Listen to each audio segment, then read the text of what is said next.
Alam mo ba na noong 1948, isang buong bayan sa Amerika ang halos nilunod ng usok at sinabi ng mga may-ari ng pabrika na normal lang iyon? Oktubre 1948, Donora, Pennsylvania, isang maliit na bayan na may 14,000 na tao sa tabi ng ilog. Nang dumating ang taglagas, may kakaibang ulap na bumabalot sa buong lugar. Hindi ito ordinaryong hamog. Ito ay ang usok mula sa zinc smelting plant na pag-aari ng US Steel. Nakulong sa itaas ng bayan dahil sa temperature inversion. Walang hangin, walang labasan ng lason. Sa loob ng 5 araw, mahigit 7,000 sa mga tao ay nagkasakit. 20 katao ang namatay.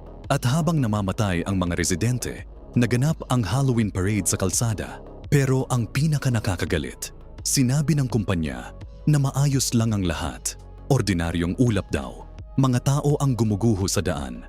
At ang mga opisyal ay nagsisinungaling ng walang kahihiyan. Ang trahedyang iyon sa isang maliit na lambak ng Pennsylvania ang naging dahilan kung bakit isinabatas ng Amerika ang Clean Air Act. Dahil minsan, kailangan pang mamatay ang mga tao bago makinig ang mga nasa kapangyarihan